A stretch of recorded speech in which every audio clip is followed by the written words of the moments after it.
ఒక్కసారి కొమ్మూరి గోల్డ్ కి కాల్ చేయండి. తాకట్లో ఉన్న మీ బంగారాన్ని విడిపించి మార్కెట్ ప్రైస్ కి వాళ్ళు కొనుక్కుని మిగతా డబ్బులు మీకు ఇచ్చేస్తారు.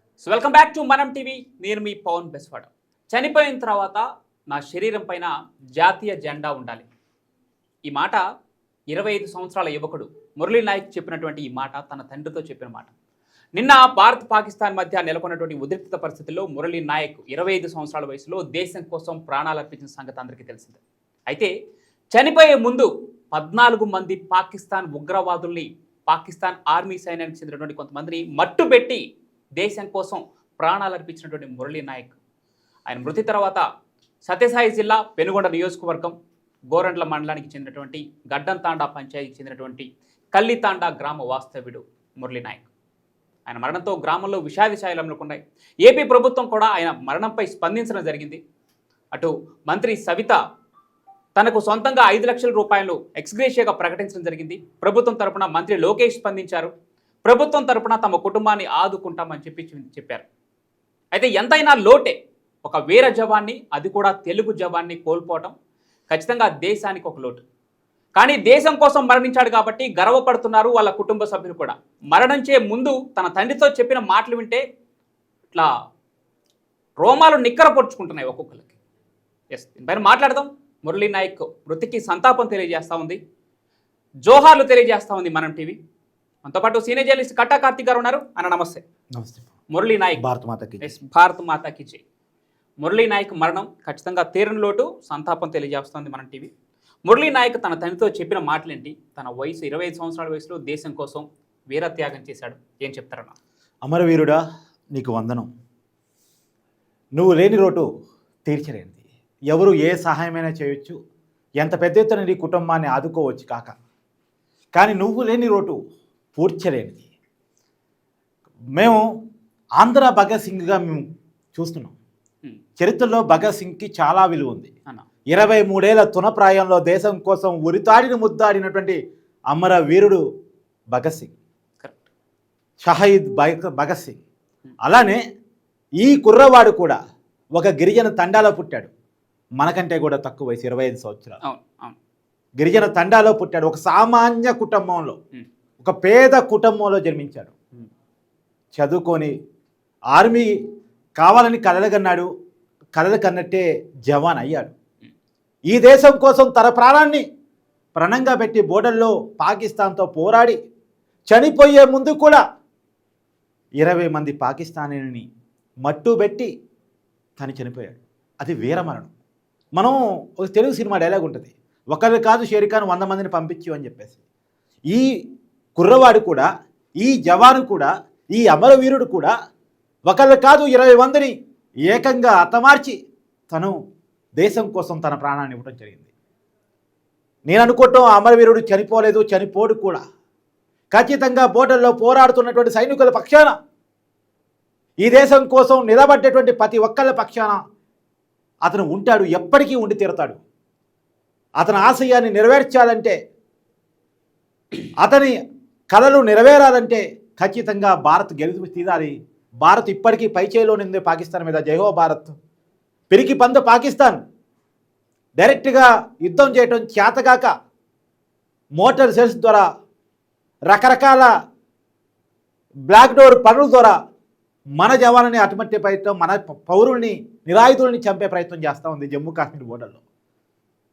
నిజానికి డైరెక్ట్గా మన జవాన్లతో పోరాటం చేస్తే ఫలితం ఎలా ఉంటుందంటే, ఒక్క జవాన్ చనిపోవాలంటే 20 మంది పాకిస్తాన్లు చనిపోతారు. 20 మంది పాకిస్తాన్ జవాన్లు చంపిన తర్వాతే మనవాడి ప్రాణం పోద్ది. అది మన వాళ్ళ కెపాసిటీ, మన జవాన్ కెపాసిటీ. మురళీ నాయక్ నిరూపించాడు. భారతీయ జవాన్ కెపాసిటీ అంటే ఏంటో మురళీ నాయక్ చూపించాడు. చనిపోయే ముందు తన ఒక్కడే చావలే. తన శత్రువులు, మన శత్రువులు, తన శత్రువులు కాదు మన శత్రువులు, మనం ఇలా రక్షణగా ఉన్నామంటే, ఇలా మాట్లాడగలుగుతున్నామంటే, స్వేచ్ఛగా బతకగలుగుతున్నామంటే, స్వేచ్ఛగా తినగలుగుతున్నాం, గాలిని పీల్చగలుగుతున్నాం, నీరు తాగగలుగుతున్నామంటే, ఇవాళ ఎవరైతే మన్ని కబందాస్తాలు మన్ని కథం చేయాలని చూస్తున్నారో మన శత్రువులు, వాళ్ళని 20 మందిని తుదుముట్టించిన తర్వాత వాళ్ళ కాల్పుల్లో మురళీ నాయక్ మరణించాడు. మురళీ నాయక్ మరణం తర్వాత అక్కడ జమ్మూ కాశ్మీర్లోని ఆఫీసర్లు తన తల్లిదండ్రులకు ఫోన్ చేసి, వారి కుటుంబ సభ్యులకు ఫోన్ చేసి చెప్పినటువంటి మాటలు వింటా ఉంటే, వారి తండ్రి గారితో మాట్లాడారు. ముందు హిందీలో మాట్లాడుతుంటే అర్థం కాక వారి మేనమావులకి ఇవ్వడం జరిగింది. యాక్చువల్గా జరిగింది ఏంటంటే వాళ్ళ ఫాదర్కి ఫస్ట్ వాళ్ళ మదర్కి ఫోన్ చేశారట. yes. వాళ్ళ మదర్ ఫోన్ లిఫ్ట్ చేసిందంట. ఉమ్, ఈ మురళీ నాయక్ ఎవరని హిందీలో అడిగారంట. మా బిడ్డే చెప్పండి అంటే అవును, అవును. ఒకసారి ఫాదర్కి ఇస్తారని అడిగారంట. ఉమ్, అంటే మీ హస్బెండ్కి ఇస్తారని అడిగారంట. ఉమ్, తను ఇచ్చి ఏదో మురళీ నాయక్ గురించి నీతో మాట్లాడాలనుకుంటున్నారు అంటే ఉమ్, వాళ్ళ ఫాదర్ ఫోన్ తీసుకున్నాడంట. ఉమ్, ఇది బోర్డర్లో జరిగినటువంటి కార్పుల్లో ఉమ్, ఒక ఫిరంగి బాడీలోకి వెళ్ళింది. ఉమ్, సో దురదృష్టకరంగా అతను మన మధ్య లేరు అనేటువంటి విషయాన్ని ఉమ్, చెప్పడం జరిగింది. ఆ వార్త వినగానే వాళ్ళ తండ్రి చాలా షాక్ గురయ్యారు. తర్వాత వాళ్ళ మేనమామతో మాట్లాడే ప్రయత్నం చేశారు. ఇదంతా జరిగింది. కానీ ఆ తండ్రి చెప్తున్నాడు, ఆ తండ్రి చెప్తున్నాడు, ఉమ్, నా బిడ్డ ఈ దేశం కోసం మరణించాడు. ఉమ్, నాకు ఒకడే కొడుకు, ఆ కుటుంబానికి ఒకడే కొడుకు అంట. ఉమ్, అవును. చేతికి వచ్చిన కొడుకు, ఆ కొడుకు మీదే మేము ఆధారపడి ఉన్నాం. ఉమ్, ఇవాళ మేము అనాథలమై ఉన్నాం ఉమ్, అని చెప్పేసి ఆ తండ్రి వాపోతున్నాడు. ఆ తండ్రికి చెప్పదలుచుకున్నాడు, మీరు ఒంటరి వారి కాదండి, ఉమ్, మీకు తోడుగా ఇంతమంది ఉన్నాం. ఈ దేశం అంతా మీ కుటుంబంతో ఉంది. మీ దేశం మీకు ఒకడే కొడుకు కాదండి, కొన్ని వేల మంది కొడుకులు ఉన్నారు అనుకోండి. మీరు దేశానికి ఒక రకంగా పౌరుషాన్ని ఇచ్చేటువంటి కొడుకుని కన్నారు. ఉమ్, ఈ దేశానికి రక్షణ ఇచ్చిన కొడుకుని కన్నారు. మీ కొడుకు మరణం మీకు మాత్రమే కాదు, మా అందరికీ శ్లోకం, మరవలేనటువంటి శ్లోకం, మర్చిపోలేనటువంటి శ్లోకం. కాబట్టి మేము మీ కుటుంబానికి ఎప్పటికీ అండగా ఉంటాం. మీకు ఎలాంటి బాధలు వచ్చినా, కష్టాలు వచ్చినా, నష్టాలు వచ్చినా మీతో మేము ఎప్పటికీ ఉండి తీరుతాం. ఇలా ప్రభుత్వం కూడా స్పందించింది, ఆంధ్రప్రదేశ్ ప్రభుత్వం. అవును. ముఖ్యమంత్రి చంద్రబాబు నాయుడు గారు, మంత్రి నారా లోకేష్ గారు, డిప్యూటీ సీఎం పవన్ కళ్యాణ్ గారు అందరూ కూడా స్పందించారు. తర్వాత మంత్రులు స్పందించారు. అనేక మంది దేశవ్యాప్తంగా కూడా అందరూ స్పందిస్తూ ఉన్నారు. మేము ఒక రకంగా బాధలో నుంచే మళ్ళీ గర్వాన్ని ప్రదర్శిస్తాను. ఒక తెలుగు వీరుడు 20 మంది పాకిస్తాన్ని మట్టుబెట్టి తన ప్రాణాన్ని వీరమరణం పొందాడు. ఇక్కడ ఈ సైనికుడి మరణం గురించి మాట్లాడుకుంటే ఆయన చెప్పినటువంటి మాటలు ఎక్కడో మనం ప్యాట్రియాటిక్ సినిమాలలో చూసి, తెలుగు సినిమాలలో చూసి జాతీయ జెండాని చనిపోయినటువంటి సైనికుల మీద కప్పుతా ఉంటే ఆ ఉద్వేగానికిలోనే మనలో దేశభక్తి భావం పెంపొందుతూ ఉంటుంది.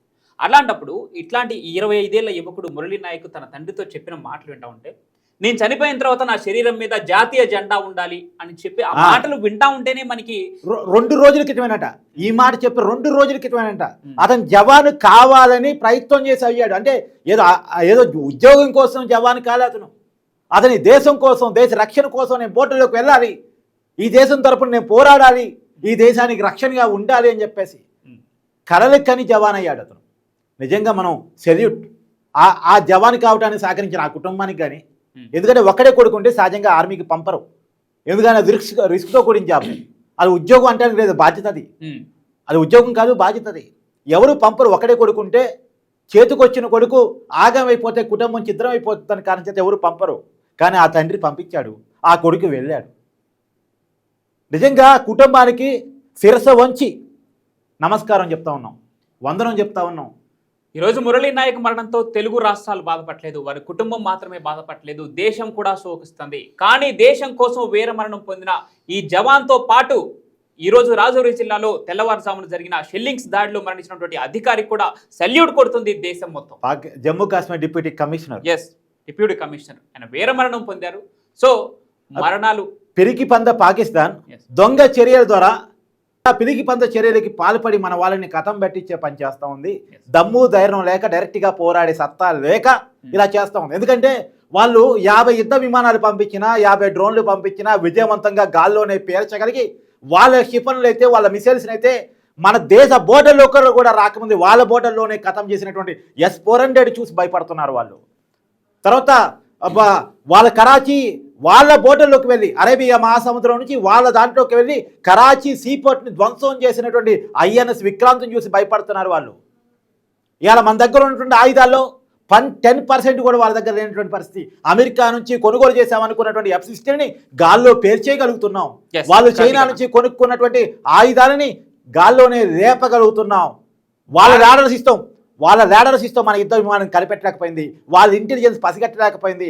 మన వెళ్ళి వాళ్ళ బోర్డర్లోకి 190 కిలోమీటర్ల లోపలికి వెళ్ళి వాళ్ళ ఏదైతే ఉగ్రవాద శిబిరాలు ఉన్నాయో వాటిని ధ్వంసం చేసి వచ్చాం. దాని చూసి పాకిస్తాన్ భయపడతా ఉంది, ఇలాంటి దొంగ చర్యలు పాల్పడతా ఉంది. కానీ గుర్తుపెట్టుకో, భారతదేశంలో ఒక్కొక్క మరణం నీ దేశం యొక్క ఉనికికి ప్రమాదకరం. ఇవాళ మా ఒక్కడు చనిపోయారంటే మీ వాళ్ళు 20 మంది చనిపోయారు. 20 మందిని చంపిన తర్వాత కానీ 20 మందిని లేకుండా కథం పట్టించిన తర్వాత కానీ మా జవాన్ చనిపోలేదు. That is Murali Naik. మురళీ నాయక్ ఆయన వాళ్ళ ఫాదర్ చెప్పిన మరొకసారి గుర్తుపెట్టుకోవాలి. మా పవన్ చెప్పాడు, నేను చనిపోయిన తర్వాత నా గుండెల మీద భారతీయ జెండా కప్పాలి, నా శవం మీద భారతీయ జెండా ఉండాలి అని చెప్పేసి ఏదైతే కలలు కన్నాడో ఆయన కలలు నెరవేరాయి. అతను ఇవాళ దేశం మొత్తం కూడా ఆయన్ను చూసి శ్లోకిస్తుంది. అదే ప్రకారం గర్వపడుతూ ఉంది. ఆయన వీరత్వాన్ని చూసి, ఆయన పోరాట పటిమని చూసి మొత్తం దేశం అంతా కూడా గర్వాన్ని ప్రదర్శిస్తూ ఉంది. పాకిస్తాన్ పైన భారత్ కన్నెర్ర చేస్తేనే అతలాకుతలం అయిపోతుంది. దేశానికి తిండి గింజలు అందించలేండి మీరు భారత్ పైన కయ్యానికి కాలు దువ్వుతా ఉంటే, భారత్ పూర్తి స్థాయిలో యుద్ధానికి దిగితే మీ పరిస్థితి ఏంటో ప్రపంచ పటంలో మీ ఉనికే లేకుండా చేసే సత్తా భారత్కుంది. అయినా మానవత్వంతో మీ యొక్క ఉగ్రవాద స్థావరాలపైనే మీ ఆర్మీని కూడా మట్టుబెట్టకుండా ఉగ్రవాద స్థావరాలపైన దాడి చేసినటువంటి భారత్ ఈ రోజు పూర్తి స్థాయి యుద్ధంలోకి దిగితే మీ పరిస్థితి ఎంతో అర్థం చేసుకోవాలి. భారత్ లో ఈ యువ సైనిక మరణాలు ఏది వృధా కాదు. ఖచ్చితంగా దానికి అంతకంతకు సమాధానం మీరు చెప్పాల్సిందే, మీకు గుణపాఠం తప్పదు అని భారత ఆర్మీ మరొకసారి పాకిస్తాన్ ని హెచ్చరిస్తా ఉంది. ఈ వీర జవాన్ మురళీ నాయక్ మరొకసారి మనం టీవీ తరఫున ఒక్క నిమిషం, అతను ప్రాపర్ కూడా చెప్పేసి, అతను సత్యసాయి జిల్లా పెనుగొండ నియోజకవర్గం గోరంట్ల మండలం తల్లిదండ గ్రామం. ఆ గ్రామానికి సంబంధించినటువంటి వ్యక్తి ఒక చివరి పల్లెటూరు, ఒక తండాలో పుట్టినటువంటి గిరిజన ముద్దు బిడ్డ, భారతమాత ముద్దు బిడ్డ ఈ మురళీ నాయక్. ఆయనకి మనం టీవీ తరపున అశ్రుని వారు ప్రకటిస్తున్న వృధా కాదు నీ మరణం, రేపటి ఆశాకిరణం. Thank you so much. వీర జవాన్లకి మరొకసారి అశ్రు నివారణలు జోహార్లు తెలియజేసుకుంటూ కీప్ వాచింగ్ మనం టీవీ.